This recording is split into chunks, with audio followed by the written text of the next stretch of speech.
Hello, CherieHanson here.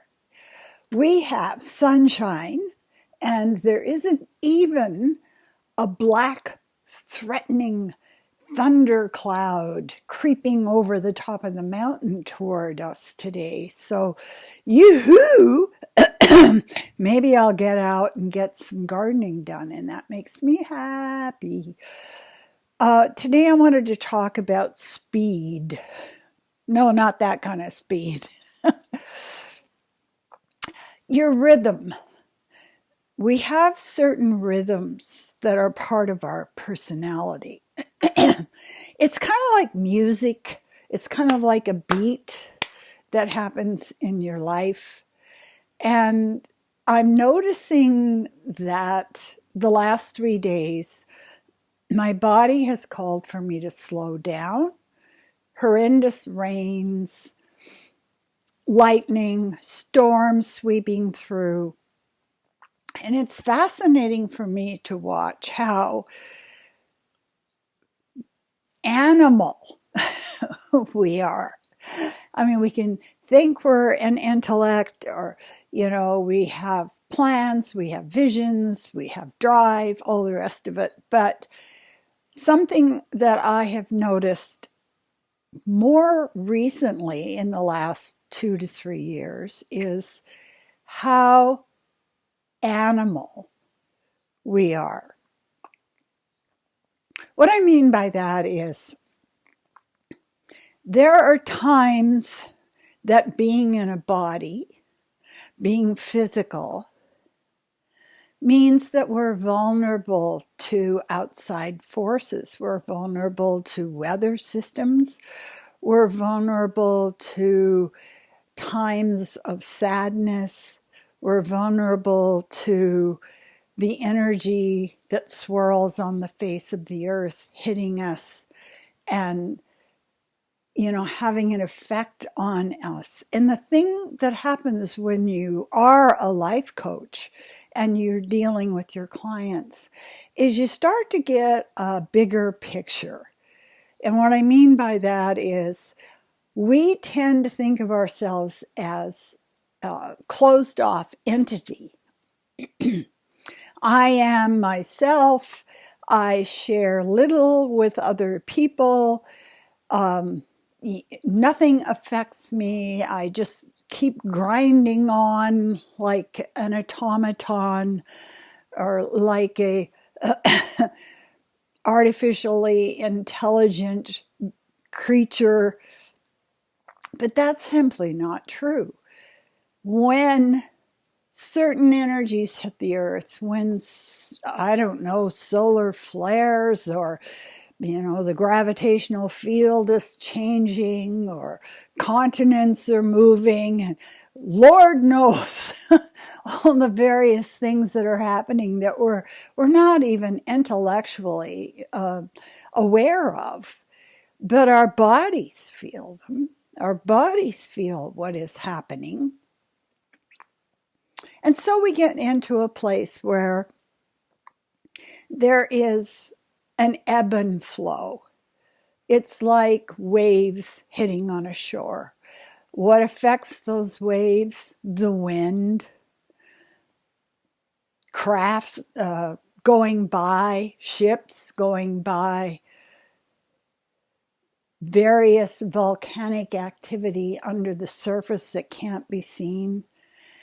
And we are being asked when these things happen to make room for them. We are being asked when there's a wave of grief that comes up, or sadness, or illness, to make space for that, to adjust to it. And so I watch myself, I watch my mind, I watch my habits, and I see that what happens when my cat is teaching me it's time to lay down and sleep all day because outside is not inviting. What I have an instinct to want to do from habits is push myself. I want to do more. I make bigger lists. I go, oh, I don't feel like it right now, but let me get a piece of paper out and I can put down everything that I'm going to do. And so two things happen. I rev up in my intention, and I also focus more on the future than on what's happening to me in the now. And so I think to myself, we have two things we can choose to do. We can choose to complicate our existence, or we can choose to simplify it. And I will struggle between those two things. Okay, I'm feeling down, slow, unmotivated. So let's complicate it. It's so funny to watch that. Let's think of more. Let's make things more difficult or more fraught or more dramatic or more intense. Or we can take that list, and I have this practice. I have this list of all the things I'm going to do and the promises I'm making to myself and how amazing I'm going to be in the future. Oh my God, I'm going to be 300% more fit. I'm going to do this, I'm going to do that, I'm going to do the other thing. And what I have learned to do is I have learned to cross things off my list, not because they're done, but because it's stupid to try and force myself to do that right now. I can pick it up on another day or another week or when the energy is different. I don't need to be in a position where I have to force myself in order to feel worthy. And that is the biggest issue that I think we all struggle with. When can I like myself? When can I feel worthy? When can I feel that I'm good enough? Well, if you don't feel you're good enough, unless you complete a list, I'm going to tell you right now, you will never feel good enough. Because good enough means as you are, not as you push and strive and grab.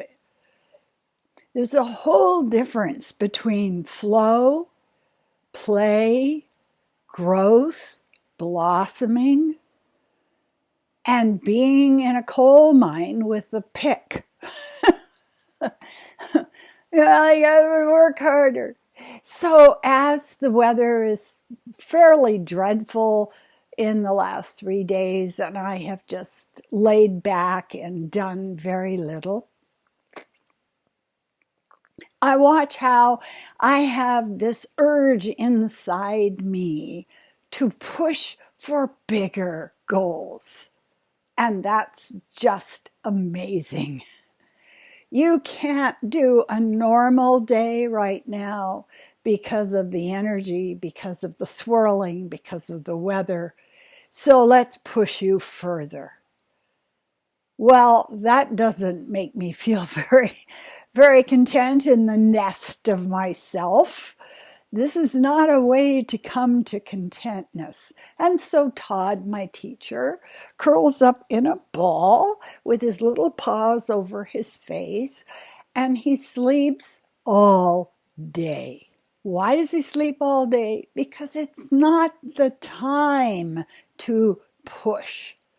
Now is the time to take care of your animal self, to take care of your physical self, to take care of your emotional self, to take care of all the parts of you, the adult, the adolescent, the toddler, the baby self, all of these things. And there is a wisdom to trusting that there will be the ebb and flow. There will be motivated times and active times, and there will be other times when the wave doesn't get all the way to the shore. It just kind of comes toward it and then goes back out again. And so we come back to the issue, which is we are animals. So that's my message for today. I want to thank people who are coming on and subscribing to my channel. Deeply appreciated. I am taking new clients. If you want to get a hold of me for psychic readings, for card readings, for life coaching, do contact me. I do remote. I don't need to be in your face to read your energy. And I want to say to everybody that's subscribing and leaving sweet comments, I really appreciate you. Thank you so much.